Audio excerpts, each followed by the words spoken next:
privilegio poder tener al embajador de Sudáfrica justamente hoy, a horas de la apertura del primer partido del Mundial de Fútbol. Señor embajador, muchísimas gracias por venir. Muchas gracias. Buenas noches. Thank you for coming, Ambassador Leon. It's a privilege and a great honor for us to receive you, to have you here. And let me introduce you to the audience. Su Excelencia el embajador Anthony James Leon es nacido en Durban, en Sudáfrica, y es licenciado en Filosofía y Letras y también abogado, profesión que ha ejercido por muchos años e inclusive enseñado como profesor universitario, tanto en la universidad que lo vio graduarse en su país, en Witwatersrand, como en Pensilvania, en Estados Unidos, con una larga trayectoria en la militancia política. De hecho, ya en 1974 había organizado el Partido Progresista. El embajador Anthony Leon es reconocido por su trabajo y dedicación a favor de la democracia en su país. Se desempeñó también en cargos ejecutivos del Estado y sobre todo legislativos. Ha sido una figura prominente en el Parlamento de Sudáfrica, ya que como miembro justamente de dicho Parlamento tuvo destacadas intervenciones. Ha liderado el Partido Democrático y luego el Partido de la Alianza Democrática. Miembro de los colegios y asociaciones vinculadas al derecho en Sudáfrica, es también miembro del Instituto de Política, Facultad de Gobierno John F. Kennedy de la Universidad de Harvard. Desde octubre del 2009 es el embajador de Sudáfrica en Buenos Aires. Ambassador Leon, I would like to ask you a question, which is, some tips, some images, in some few words, beyond the definition that Bishop Tutu left us, that your country is the rainbow nation. Could you explain, would you tell us something, what South Africa is?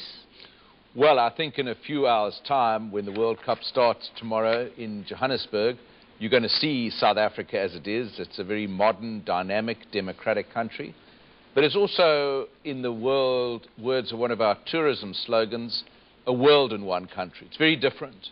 So in Argentina, for example, you've got one race of people here who are European.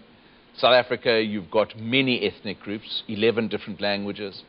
You've got blacks and whites and Indians and coloreds, each within subgroups within that, Afrikaners and English within the white group, many different tribes in the black group.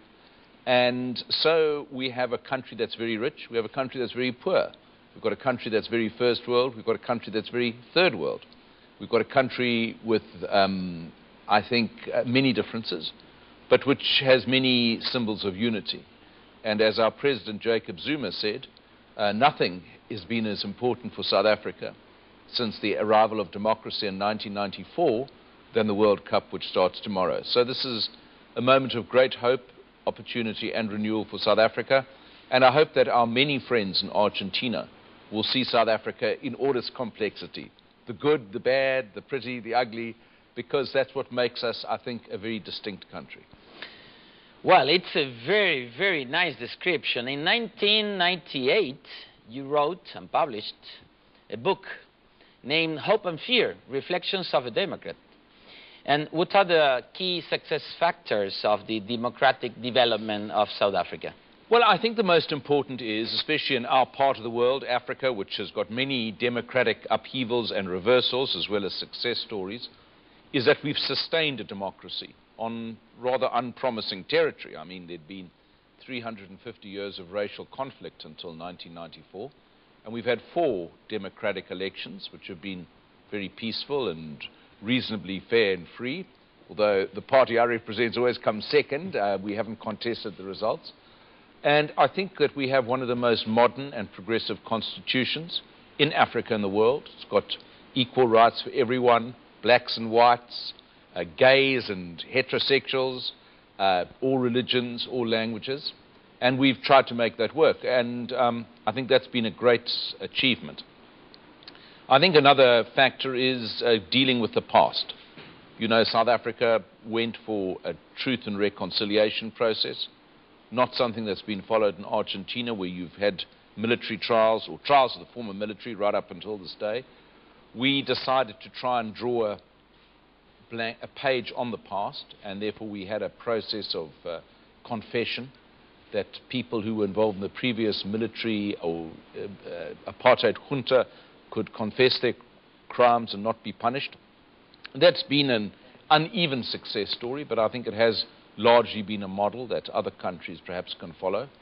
And of course, we've had some impressive achievements on the delivery front of getting more people into school, getting more electricity, getting more water into homes where there was none before.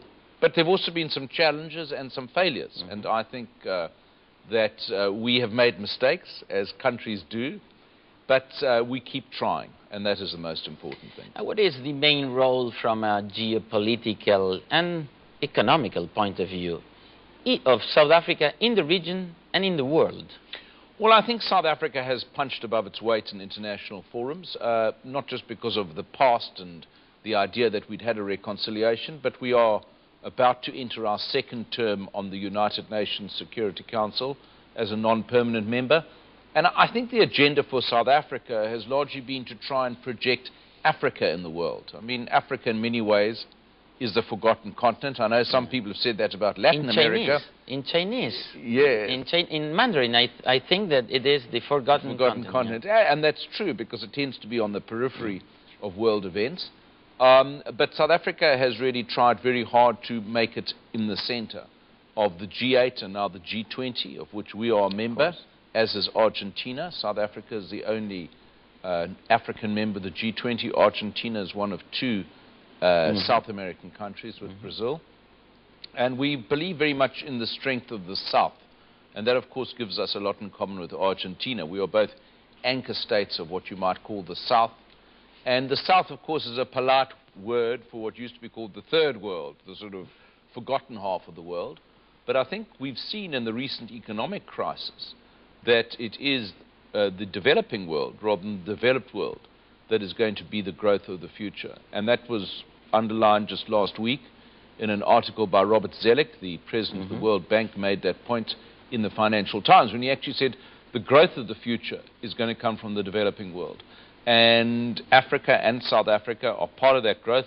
Argentina very much is, because you've got very good growth rates projected for this year.